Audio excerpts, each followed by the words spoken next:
दो साल के गैप के बाद हज 2022 हज 2022 होने जा रहा है और मुझे खुशी है कि जहां एक तरफ हिंदुस्तान का हज 100% सब्सिडी फ्री है, वहीं दूसरी ओर 100% डिजिटल भी है। और इस 100% डिजिटल हज का नतीजा है कि इस बार जो एप्लीकेशंस आई हैं उन एप्लीकेशंस में अप्रॉक्सीमेट 80% एप्लीकेशंस डिजिटली ऑनलाइन आई हैं। ये अपने आप में हिंदुस्तान के लिए बहुत ही इम्पॉर्टेंट बात है। दूसरी चीज़ ये है कि बग़ैर महरम भी 1800 से ज़्यादा इस बार हज पर ख़वातीन जा रही हैं। इससे पहले भी लगभग 5000 जा चुकी हैं, जो 2017 के बाद से ये प्रोसेस हमने जो बिना महरम शुरू किया है।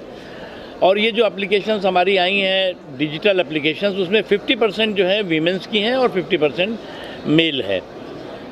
हमारी कोशिश है कि एकोमोडेशन है, ट्रांसपोर्टेशन है या और भी जो एक्सपेंडिचर्स हैं वो इससे स्पेशल सर्कमस्टेंसेस में किसी पर ज़्यादा अखराजात ना हो, एक्सपेंडिचर ना हो, ये हमारी कोशिश है। उसके अलावा जो है वो जो हमारे इस खादिमुल हज्जाज है 10 एम्बार्केशन पॉइंट्स हैं, जिस 10 एम्बार्केशन पॉइंट से इस बार हज यात्रा हो रही है। और इन 10 एम्बार्केशन पॉइंट्स में आपको जैसा मैंने बताया पहले भी कि मुंबई आपका एम्बार्केशन पॉइंट है, दिल्ली एम्बार्केशन पॉइंट है,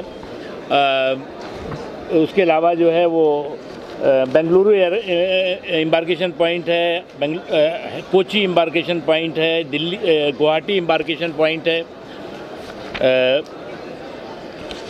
हैदराबाद है, कोलकाता है, लखनऊ है, श्रीनगर है। और ये सभी एम्बार्केशन पॉइंट से इस बार जो है वो क्योंकि स्पेशल सर्कमस्टेंसेस में ये हज हो रहा है तो अलग अलग स्टेट्स को उसके साथ जोड़ दिया गया है और अलग अलग स्टेट जो है अलग अलग जगहों से उन एम्बार्केशन पॉइंट देंगे। वो लिस्ट हम आपको अभी दे देंगे कि किस एम्बार्केशन पॉइंट से किस किस स्टेट के लोग जाएंगे और उन स्टेट्स के कितने कोटे फिक्स हुए हैं उसकी भी आपको जानकारी मिल जाएगी। उसके अलावा तो और चीज़ें हमने बताई हैं कि इस बार हेल्थ और हाइजीन को प्रायोरिटी दी जा रही है, क्योंकि यहाँ पर भी जो हमारे हिंदुस्तान के जो हज यात्री हैं उनके लिए तो है ही, वहाँ पर भी लोगों की सेहत और सलामती को हम सिक्योर कर सकें, सुनिश्चित कर सकें, इसकी हमारी कोशिश है। और ये इंशाल्लाह इस बार हज जो है वो सफल हो सके। जो एयरलाइंसेज हैं उनके साथ प्रोसेस चल रहा है, कौन कौन एयरलाइंस किस किस एम्बार्केशन पॉइंट से हज यात्रियों को लेकर जाएगी, उसकी भी तैयारियां हो रही हैं। जो हमारे प्राइवेट हज के टूर ऑर्गेनाइज़र्स हैं उनका भी जो है वो हमने पूरा सिस्टम जो है वो ऑनलाइन कर दिया है। पहले ये ऑनलाइन नहीं था, ट्रांसपेरेंट कर दिया है, ऑनलाइन कर दिया है, जिससे किसी भी तरह का गुंजाइश जो है वो गड़बड़ झाले की कम से कम हो सके, ये कोशिश है। और ऑनलाइन कोई भी ट्रैक कर सकता है। इसलिए आप सबको बहुत बहुत शुक्रिया। हाँ सर, एक बात ये बताइए कि पहली फ्लाइट कब से रवाना होगी हिंदुस्तान? वो प्रोसेस वो हम पूरा टाइम टेबल हम बना रहे हैं और 10 तारीख को एयरलाइंस के लोगों के टेंडर वगैरह किया गया है, वो सामने आएगा। उसके बाद जो है वो सामने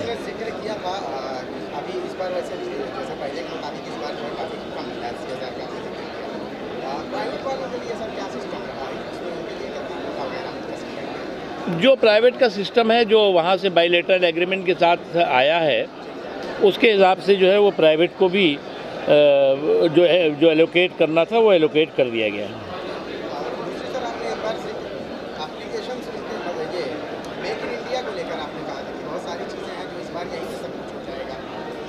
हमने बताया ना, चादर वगैरह तो यहाँ से कर रहे हैं। सर एक बात ये बताइए कि आपने एम्बार्केशन के पॉइंट की बात की, लेकिन चेन्नई एम्बार्केशन पॉइंट को आपने ड्रॉप कर दिया इस मरतबा, और वहाँ के सीएम ने आपसे शिकायत की है कि इसको इंक्लूड किया जाए, तो ये नाइंसाफ़ी क्यों हुई है चेन्नई? कई एम्बार्केशन पॉइंट जो हैं वो ड्रॉप हुए हैं। बनारस जो प्रधानमंत्री नरेंद्र मोदी जी का जो है वो कॉन्स्टिट्यूंसी है, वो एम्बार्केशन पॉइंट भी ड्रॉप हुआ है।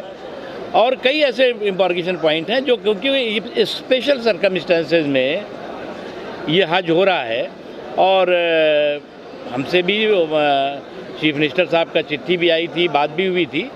हमने कहा है अगली बार इंशाल्लाह अगर नॉर्मल सर्कमस्टेंसेस में होता है तो चेन्नई इम्बार्केशन पॉइंट बहाल होगा। अगले टाइम विजिंग होगा चेन्नई, अगले टाइम विजिंग होगा जी सर, लॉटरी का सिस्टम उसका प्रोसेस कब से शुरू हो जाएगा, मतलब कब तक होगा? पूरा का शुरू हो गया ना, पूरा का। हाँ, यहाँ बहुत इंपॉर्टेंट सवाल ये है कि इस मरतबा जो है वो हज महंगा होने वाला है, क्योंकि हज महंगा होने वाला है, ये चर्चाएं चल रही है। तो हज जो है वो कितना महंगा होने वाला है 2 साल से पहले?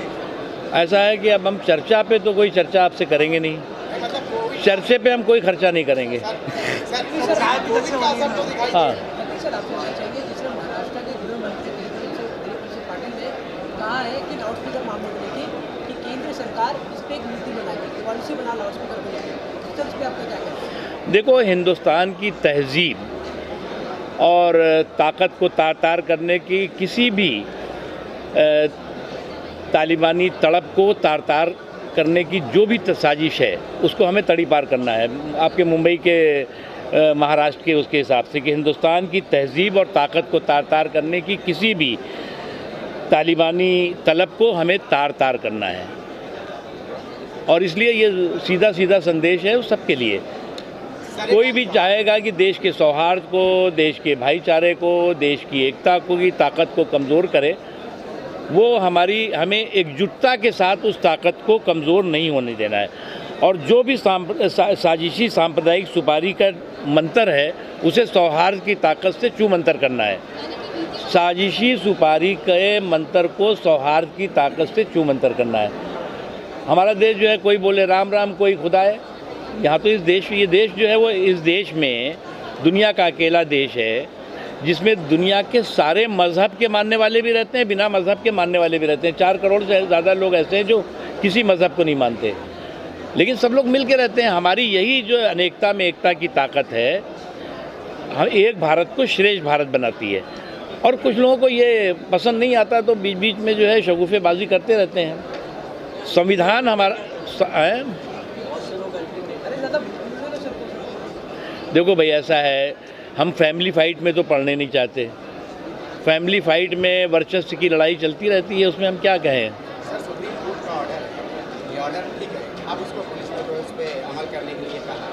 मेरा सिर्फ ये सवाल है क्या कि सुप्रीम कोर्ट का ऑर्डर तो बहुत पहले से है, क्या ज़रूरी है कि एक ऑर्डर पे जो है आपने जैसे फैमिली फाइटिंग की बात की, एक फैमिली का बंदा आके चेतावनी दे? देखो भैया, ऐसा है, जो नॉइज़ पोल्यूशन पर एक कानून है, उसका पालन सबको करना चाहिए। ध्वनि प्रदूषण पे कानून है, उस पर पालन सबको करना चाहिए। इसलिए जो है वो ये जो किचकिच होती रहती है, अब इसमें क्या है, ये भोपू कंपटीशन नहीं होना चाहिए। अब कोई भोपू कंपटीशन चलता है कि मेरा भोपू तुमसे ज़्यादा आवाज़ करता है तो उनका जी मेरा भोपू तुमसे ज़्यादा जो है वो शोर मचाता है। तो ये भोपू ये जो अजान और ये जो क्या हनुमान चालीसा, ये सब चीज़ें जो है वो क्यों उसको नाम बदनाम कर रहे हो भैया।